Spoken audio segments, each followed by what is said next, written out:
From today we are discussing the point from the chapter plant water relation. ठीक है, first part ये बता रहा था कि short distance means of transport क्या है. आज अपने को पढ़ना है प्लांट और वाटर का आपस में रिलेशन क्या है. तो सबसे पहली बात तो ये है कि जो वाटर है वो प्लांट के लिए कितना सिग्निफिकेंट है, हम यहाँ से सुनें. तो सबसे पहले हमें करनी पड़ेगी पानी की तारीफ कि why it is so important for the plant. ठीक है, तो सबसे पहला ही पॉइंट हमें क्या पढ़ना पड़ता है यहाँ पे, सिग्निफिकेंस कि what is the importance of water.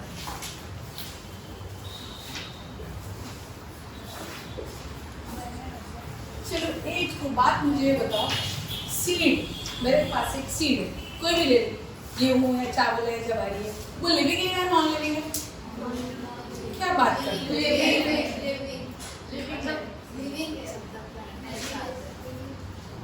अब देखो कंफ्यूजन हो गया ना. मैम वो लिविंग है लेकिन उसकी मेटाबॉलिज्म बहुत ज़्यादा कम है, 0 पर आ गई. बिल्कुल सही.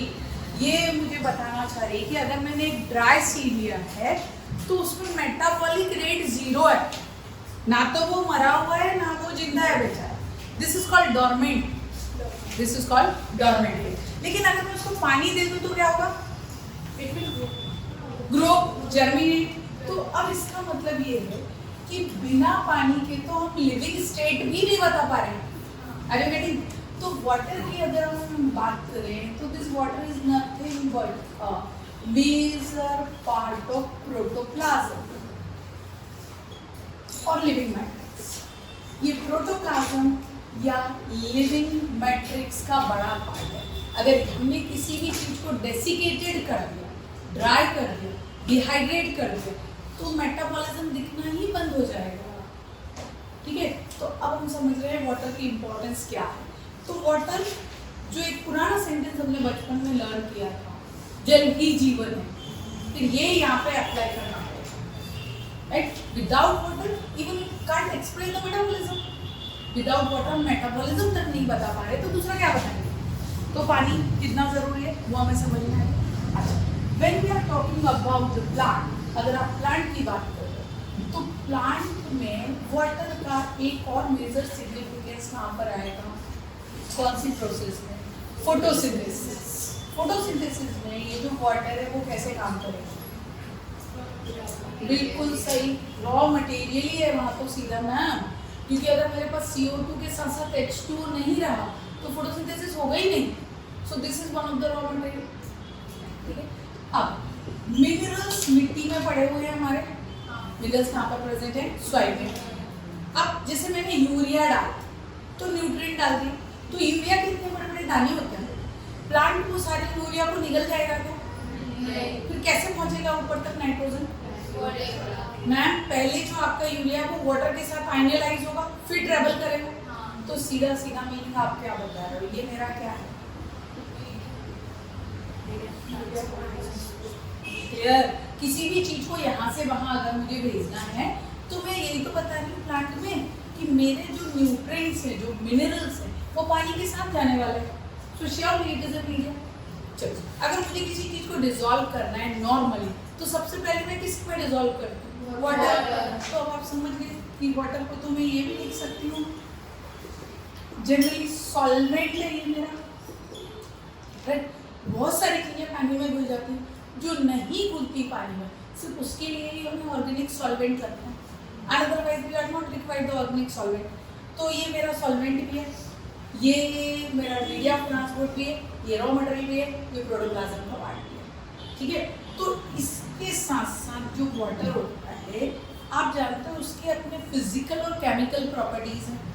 ठीक है, तो मुझे काम में आने वाले इस चैप्टर में फिजिकल प्रॉपर्टीज. वाटर का फॉर्मूला क्या है? क्या बात करते हैं, फिर से सोच लो. एन पॉलीमर है water, it's not a single molecule. Single molecule अगर तुम्हें कहीं मिलेगा तो केमिस्ट्री की बुक्स में और बोर्ड पे इक्वेशन बैलेंस करने के लिए. नेचर में कहीं पे मुझे सिंगल मॉलिक्यूल नहीं. तो वाटर मेरा क्या है? पॉलीमर. तो ये पॉलीमर होने का रीजन क्या है कि अगर मैं ले लूँ 2 वाटर मॉलिक्यूल, 3 वाटर मॉलिक्यूल, कुछ भी बना दूँ तो इसके बीच में एक अट्रैक्शन फोर्स है ना. इसीलिए तो ये पॉलीमर है। तो वाटर के मॉलिक्यूल के बीच का जो अट्रैक्शन फोर्स है, ये इसकी कौन सी प्रॉपर्टी है? फिजिकल। कौन सी प्रॉपर्टी है? फिजिकल। ये बॉन्ड है एक्चुअली में हाइड्रोजन बॉन्ड्स। ये कौन से बॉन्ड है? Hydrogen bond. तो दो वाटर मॉलिक्यूल के बीच के बॉन्ड कौन से होते हैं? Hydrogen bond. तो इसकी वजह से सारे मॉलिक्यूल एक दूसरे से क्या होते हैं? चिपके हुए रहते हैं। तो इसीलिए हम वाटर को क्या बुलाते हैं? पॉलीमर। तो ये जो हाइड्रोजन बॉन्ड है, ये सारे वैसे तो केमिस्ट्री के हिसाब से काफी वीक बॉन्ड है, लेकिन जब बहुत सारे कमजोर लोग इकट्ठा हो जाए तो बड़े ताकतवर हो जाते हैं। तो ये बनाएंगे स्ट्रॉन्ग कोहेसिव फोर्स। क्या तैयार करेंगे? स्ट्रॉन्ग कोहेसिव फोर्स, जो कि मुझे रिक्वायर्ड है। तो वाटर के मॉलिक्यूल्स के बीच में जो हाइड्रोजन बॉन्ड है, ये क्या बनाएंगे? Cohesive force. ये प्रॉपर्टी मेरे बड़े काम में आएगा। अच्छा, दूसरा, वाटर का जो पीएच है वो न्यूट्रल है, तो इट्स गुड मीडिया। मेरा बफर का काम कर रहा है वाटर, क्योंकि पानी की वजह से जो टेम्परेचर है वो रेगुलेट हो रहा है, मेंटेन हो रहा है। ये मेरा बफर भी है, ये मेरा मीडिया भी है, ये ट्रांसपोर्ट का भी काम कर रहा है, सॉल्वेंट का भी काम कर रहा है, प्रोटोप्लाज्म का भी काम कर रहा है। तो आप समझिए कि when we are talking for plant, it is act as a limiting factor. ये किसकी तरह काम करने वाला है? लिमिटिंग फैक्टर की तरह काम करने का, कि प्लांट की ग्रोथ ही इस पे डिपेंड कर रही है। प्लांट की जो टोटल ग्रोथ है वो किस पे डिपेंड कर रही है? इसी पानी पे डिपेंड कर रही है।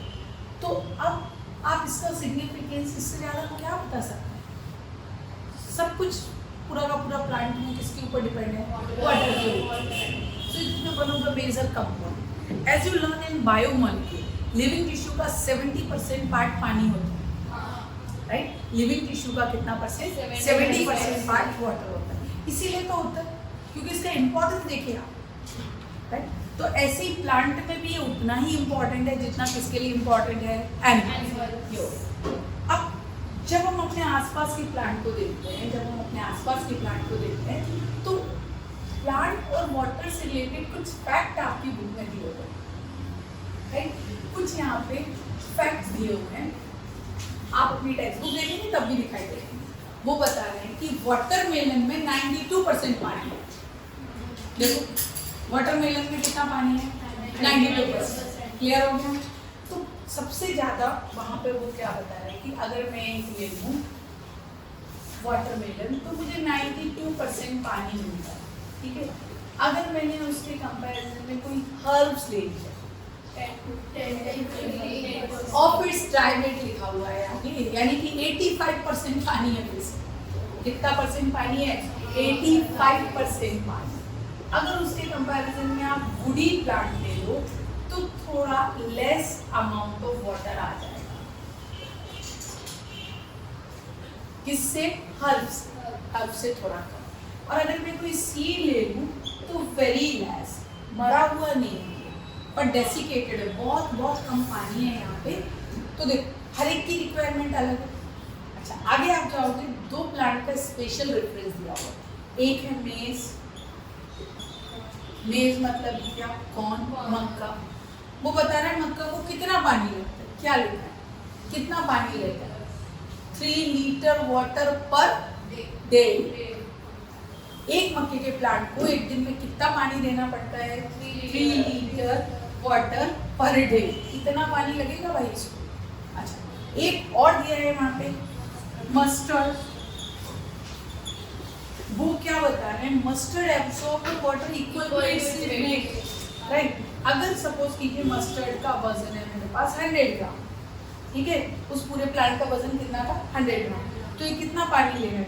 100 ml ले रहा है, इक्वल टू इट्स वेट। तो पानी को तो वजन में नहीं माप सकते ना, तो लीटर में ले लो, मिलीलीटर में ले लो। तो अब आप समझ रहे हो कि वो क्या वहाँ पे कैलकुलेशन दे रहा है मेरा। ये क्या करता है? Absorb water equal to its weight. तो अब इससे मुझे क्या समझ में आ रहा है, क्यों ये फैक्ट हमारी टेक्स्ट बुक में दिए हुए हैं? ये सब हमें क्या बताना चाह रहे हैं? Each and every plant having different requirement. इसकी अलग है, इसकी अलग है, इसकी अलग है, इसकी अलग है। तो हर एक प्लांट में मुझे कुछ ना कुछ यहाँ पे डिफरेंस दिखाई देगा।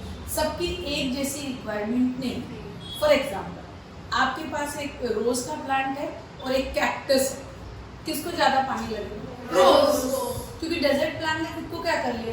एडेप्टेड। तो फिर नीड डिमांड अलग अलग, हर प्लांट की नीड, हर प्लांट की डिमांड पानी के लिए डिफरेंट होगी। सब में एक जैसा आप कोई इफेक्ट नहीं ले सकते, पर ये बात जरूर है पानी सबको लगेगा, पर इसकी रिक्वायरमेंट, इसकी डिमांड हर एक ग्रुप में अलग अलग आएगी। Clear by these factors given in your text, कि आपकी टेक्स्ट बुक में ये सारे फैक्ट क्यों दिए हुए उन्होंने, ये सिर्फ इतना ही बताने के लिए need and demand is different. तो अब हमें समझ में आ गया कि जो हम प्लांट्स की बात कर रहे हैं उसमें नीड आपकी कैसी आएगी? डिफरेंट आने वाली, सब में सेम नहीं। सबसे ज़्यादा पानी वाटरमेलन को लग रहा है, सीड को सबसे कम पानी है, तो ये सब डिफरेंट है। So this is all about the plant. अब इसमें दो चीज़ें याद है, एक चीज़ होती है फ्रेश वेट और एक होती है ड्राई वेट, ठीक है। जैसे मैंने एक छोटा सा प्लांट रूटेड किया और उसको मैंने फिजिकल बैलेंस पे रखा, सपोज करो मुझे उसका वजन मिला 15 ग्राम, तो ये होता है fresh weight. Weight of an organism along with water is called fresh weight. अगर मैंने क्या किया, उस प्लांट को पूरा ड्राई कर दिया, डिहाइड्रेट कर लिया, फिर उसका वजन लिया और मुझे वो मिला 7.5 ग्राम, तो अब मुझे ठीक से पता चल गया कि इसमें 50% पानी था। हाँ, तो वो ड्राई वेट होता है। कौन सा वेट होता है? Dry weight. आप दोनों भी ले सकते हो, फ्रेश वेट भी मेजर कर सकते हो, ड्राई वेट भी मेजर कर सकते हो। पानी तो हम जानते हैं, उसको दोबारा क्यों पढ़े हम केमिकल कंपोजिशन। अब आप समझे कि आपने बायोमॉलिक्यूल में एश वाली मेथड क्यों पढ़ी थी? कौन सा वेट लेके? Dry wait. ड्राई वेट में भी तुमने पूरा कार्बन उड़ा दिया, फिर बचा हुआ पढ़ते बैठे। तो हम फ्रेश वेट भी ले सकते हैं, ड्राई वेट भी ले सकते हैं। This is all about the fact related with the water. अब सवाल आता है कि वो कौन सा पानी है जो प्लांट लेगा, जो प्लांट के लिए यूजफुल होगा। तो यहाँ पर अब मुझे ऐड करना पड़ता है एक छोटा सा फैक्ट, और वो क्या है? Soil water. ये मुझे ऐड करना पड़ता है, सॉइल वाटर। अब हम जानते हैं मिट्टी में पानी होता है, हम सबको पता है मिट्टी में क्या होता है? पानी होता है। पर मिट्टी में जो भी पानी होता है वो सारा का सारा वाटर प्लांट के लिए यूजफुल नहीं होता, ठीक है। Total amount of water present in the soil is not useful for the plant. मिट्टी के अंदर जितना भी पानी है सबका सब प्लांट के लिए यूजफुल है क्या? नहीं। This amount is not useful for the plant. देखते हैं कैसे। अब सॉइल का जो टोटल वाटर होता है, तो टोटल अमाउंट ऑफ वाटर यहाँ पे होता है, टोटल अमाउंट ऑफ वाटर जो यहाँ पर है उसको क्या बोला? Holard. Total amount of water present in the soil is called holard. अब ये होलार्ड एक जैसा नहीं है, ये अलग अलग टाइप का है।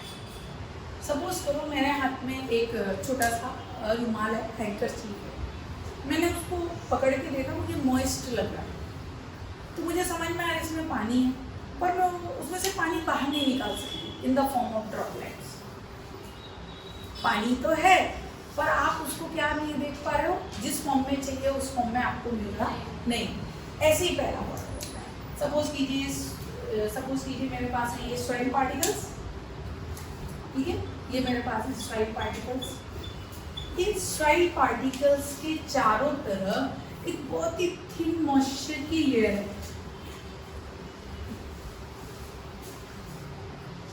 बहुत ही थिन मॉइस्चर की लेयर है। तो जब आप नीचे की मिट्टी खोदते हो गार्डन सॉइल में तो थोड़ी सी मॉइस्ट लगती है, राइट, ये वही है। तो ये जो मिट्टी के पार्टिकल्स हैं इनके आसपास जो पानी है ये क्या है? Soil moisture. ये प्लांट पे काम का नहीं है, प्लांट इसको ले नहीं सकता। रूट को पानी खींचना है ना, तो वो तो इसे खींच ही नहीं सकते, पॉसिबल नहीं है। क्यों पॉसिबल नहीं है? क्योंकि मॉइस्चर के फॉर्म में ये यहाँ से निकल नहीं सकता। प्लांट वही पानी लेंगे जो लिक्विड स्टेट में होगा। कौन सी स्टेट में होगा? लिक्विड। ये इतना टाइटली बाइंड है कि रूट इसको नहीं खींच सकते। आपके छोटे छोटे रूट यहाँ से इस वाटर को एब्सॉर्ब नहीं कर सकते। ये मेरे किसी काम का नहीं होगा, ठीक है। अच्छा, दूसरा हम क्या देख रहे हैं कि सॉइल के जो पार्टिकल्स हैं ये बड़े बनाते हैं यहाँ पे सॉइल के पार्टिकल्स। पानी तो है लेकिन ये चला गया है इन पार्टिकल्स के अंदर, मतलब ये होगा in the form of hydrates. तुम्हारी बॉडी में पानी है, प्लीज मुझे दे दोगे क्या एक बॉटल डिस्टिल वाटर? क्यों मैडम? वो बॉन्डेड फॉर्म में है, ऐसी है। ये हाइड्रेट्स वाइड्रेट्स बन चुके हैं, केमिकल रिएक्शन खत्म हो चुका है और ये पानी सॉइल पार्टिकल्स के अंदर जा चुका है। ये भी प्लांट नहीं किसी काम का। प्लांट को हाइड्रेट्स थोड़ी चाहिए, प्लांट को तो लिक्विड स्टेट वाला वाटर चाहिए, तो फिर ये भी प्लांट के काम का नहीं है। ठीक है, अब क्या हुआ कि सॉइल के पार्टिकल्स के बीच में जब पानी आता है तो ये यहाँ पे था, पर आप तो जानते हो ग्रेविटी हर चीज को नीचे खींच रही है, तो पानी इतना नीचे डीप जा चुका कि इसको निकालने के लिए तो मुझे ट्यूबवेल और हैंडपम्प चाहिए। इतना नीचे जा चुका है, फिर रूट इतना नीचे थोड़ी जा सकते हैं फिर से अपने किसी काम का नहीं। समझ में आ रहा है? तो ये पानी ग्रेविटी ने नीचे खींच दिया, ये भी काम कर रहा है। ये सॉइल मॉइस्चर था, ये काम कर रहा है। ये वाला कौन सा पानी हो गया? देखो क्या लिखूं, ये सही होगा क्या?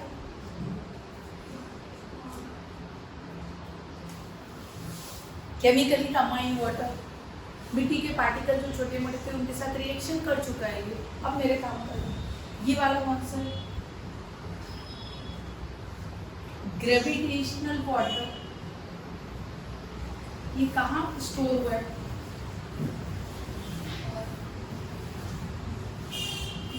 Deep layer of soil. नहीं ले सकते पानी, पानी इतना वर्टिकली 100 फीट नीचे थोड़ी जाएंगे रूट, आपको उतना तो रीडिंग करनी पड़ती है ना ये पानी निकालने के लिए। तो चलो ये भी काम करते हैं। अब यहाँ पे क्या होता है कि कई बार जो सॉइल के पार्टिकल्स हैं उनके बीच में वाटर होल्ड है between the soil particles in the form of thin layer. ये देखो, ये ना नीचे गया है, ना किसी के साथ कंबाइन हुआ है, ना मिट्टी के आसपास जमा हुआ है, लिक्विड स्टेट में हो रही है। इसके बीच में between the fine capillary of the soil. तो fine capillary of the soil, उसके बीच में ये जो आप देख रहे हैं लिक्विड स्टेट में ये जो पानी होल्ड है, इस पानी का नाम है क्या?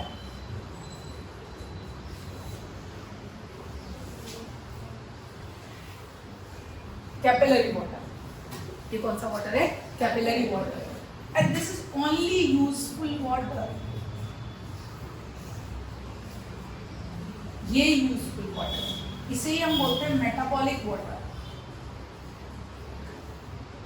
इसे क्या वर्ड यूज करना है आपको? Metabolic water. ये नहीं यूज करना चाह रहे हो वर्ड मेटाबॉलिक वाटर, तो ग्रोथ वाटर भी यूज करोगे तब भी सही होगा।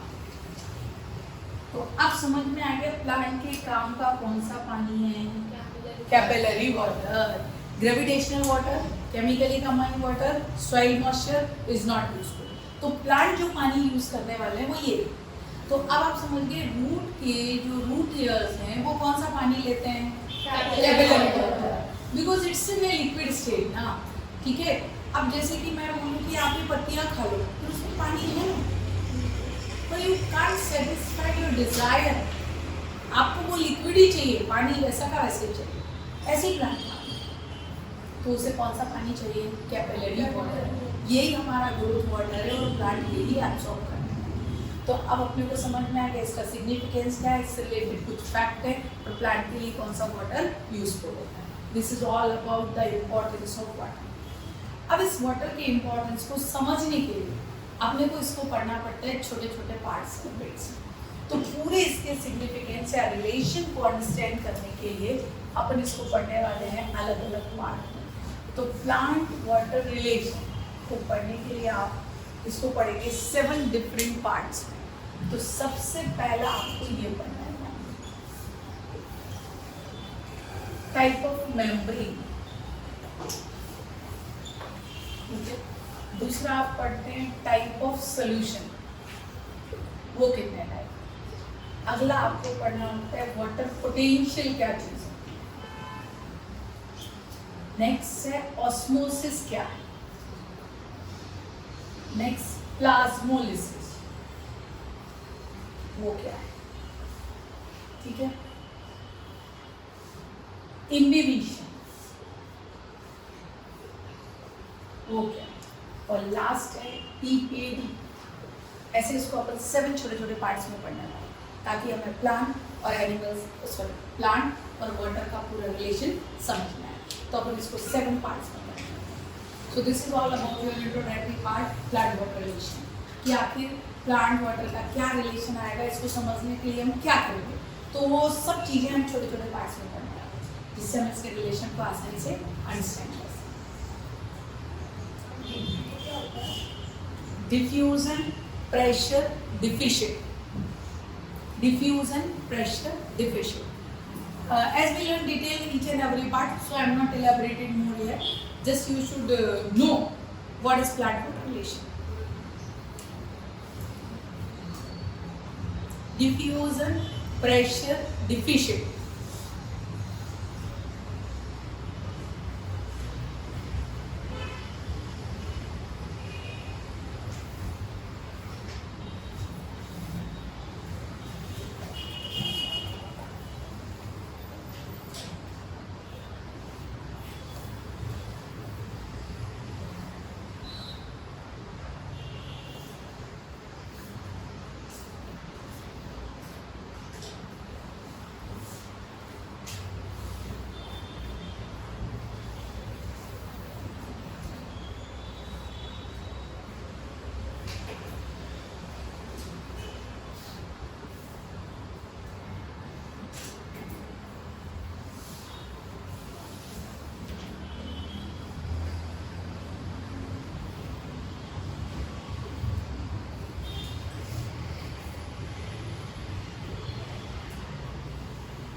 प्लांट्स की जो नीड होती है वो डिफरेंट होगी, ऐसे होगा.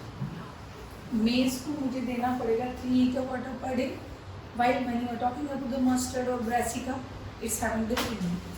इससे हमें कितना पानी देना पड़ेगा equal to its weight. Watermelon है तो उससे भी ज़्यादा लगेगा. शुगर केन की रिक्वायरमेंट अलग है, बीट की अलग है, राइट. कोरिएंडर ग्रो करा रही हूँ तो उसकी रिक्वायरमेंट अलग है. कोई डेजर्ट प्लांट ले लिया मैंने एलोवेरा तो उसकी रिक्वायरमेंट अलग है. So there is a different needs and different requirement for each and every species of the plant.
पढ़े हम ये क्या क्या हमें यहाँ पे डिस्कस करना है।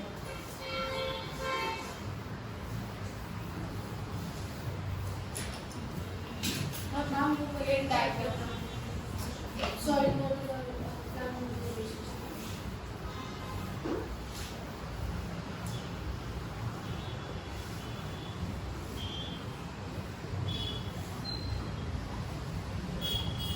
Types of measurable solution type of solution.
Diffusion, pressure, डिफिशन।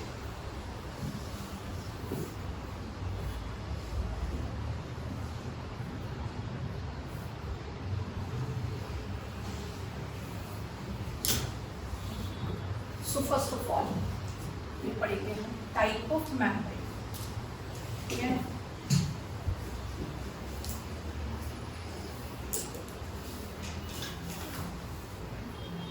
ये वो फैक्ट है बेटा जो हमें प्लांट और वाटर के रिलेशन को समझने के लिए क्लियर है, ठीक है। तो सबसे पहले type of membrane, type of membrane.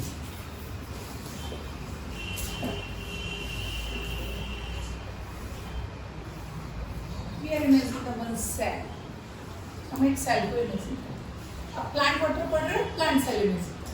तो आउटर मोस्ट बाउंड्री क्या होगी? यस यस सही, आउटर मोस्ट बाउंड्री होगी cell wall, okay. Inner to cell wall, cell membrane. अब मुझे समझ में आ रहा है कि अगर मुझे सेल में कोई भी चीज़ की एंट्री करनी है या एग्जिट करना है तो ये मेम्ब्रेन तो बीच में आएंगे, इसलिए मेम्ब्रेन पढ़ने का, राइट।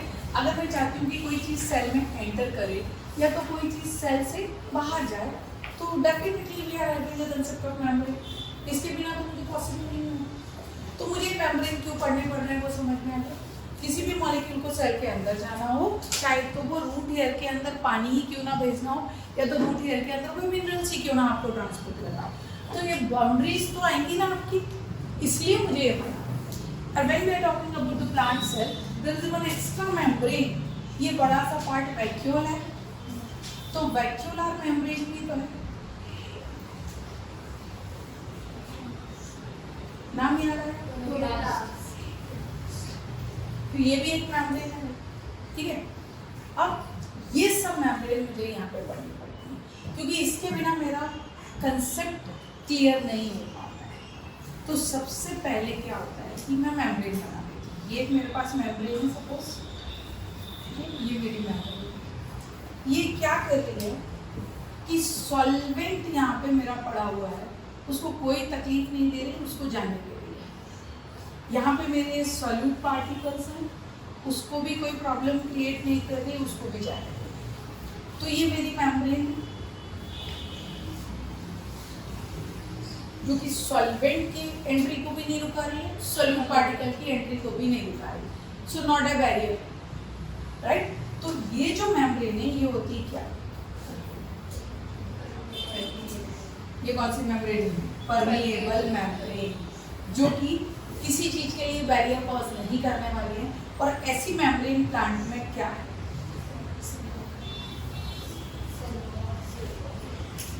किसी को कोई तकलीफ ना देने वाली मेम्ब्रेन, ना सॉल्वेंट को कोई प्रॉब्लम क्रिएट करेंगे ना सॉल्यूट पार्टिकल्स को, किसी को भी ये रुकाने वाले नहीं हैं। आपको जो करना है करो, जहाँ जाना है जाओ, क्योंकि बहुत इंटेलिजेंट मेम्ब्रेन है। ये सोचती है कि मैं क्यों यहाँ पे टेंशन लूँ, सेल मेम्ब्रेन है ना आगे, उसका काम है चेक करना, मेरा काम ही नहीं है चेकिंग, तो वो करेगी नहीं कुछ चीज़ों की चेकिंग, वो सीधा जाना। ठीक है, अब मेरे पास दूसरी एक और मेम्ब्रेन है, एक और मेम्ब्रेन, ये एक और मेम्ब्रेन है। यहाँ रहा मेरा सॉल्वेंट, ये बोल रहे स्टॉप, ये रहे मेरे सॉल्यूट पार्टिकल्स, सर टकरा के वापस स्टॉप। दूसरे लेके देखो ऐसे वाले, शायद शेप अच्छा है तो जाने दे, स्टॉप, किसी को नहीं जाने, ना तो ये सॉल्वेंट को माइग्रेट करने देगी और ना ही ये किसको माइग्रेट करने देगी, सॉल्यूट पार्टिकल्स को। तो जब किसी को नहीं जाने दे रही तो क्या लिखूं? ये एक पक्की बॉल की तरह, किसी को कहीं जाने आने देने वाली नहीं है। It is not allow the migration of solvent, not allow the migration of solute particles.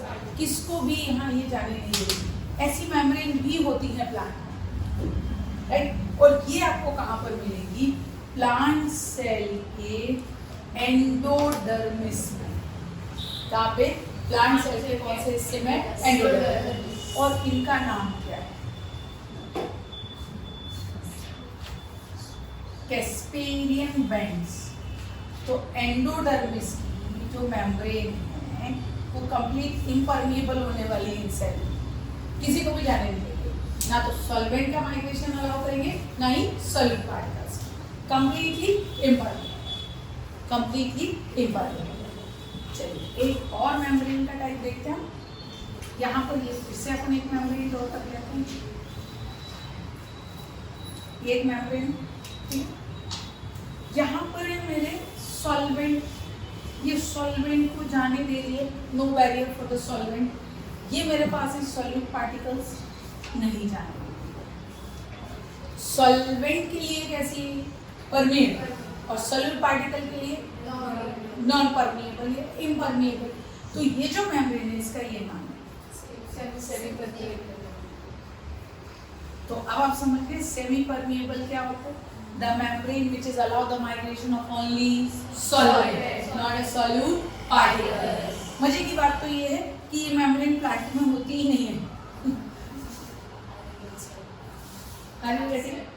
ये मेम्ब्रेन एनिमल्स में मिलती है, जैसे कि एग मेम्ब्रेन, एग ये होती है, लेकिन कहाँ पर मिलेगी? एनिमल्स। तो जैसे कि एग मेम्ब्रेन, हम इस मेम्ब्रेन का यूज करने वाले हैं ऑस्मोसिस पढ़ने के लिए, इसलिए राइट। पर प्लांट में डायरेक्टली ऐसी कोई मेम्ब्रेन नहीं। Parchment paper of your chemistry lab, semi, ठीक है, एक को जाने देगा एक को नहीं जाने देगा, उसको बुलाते हैं हम सेमी, ठीक है।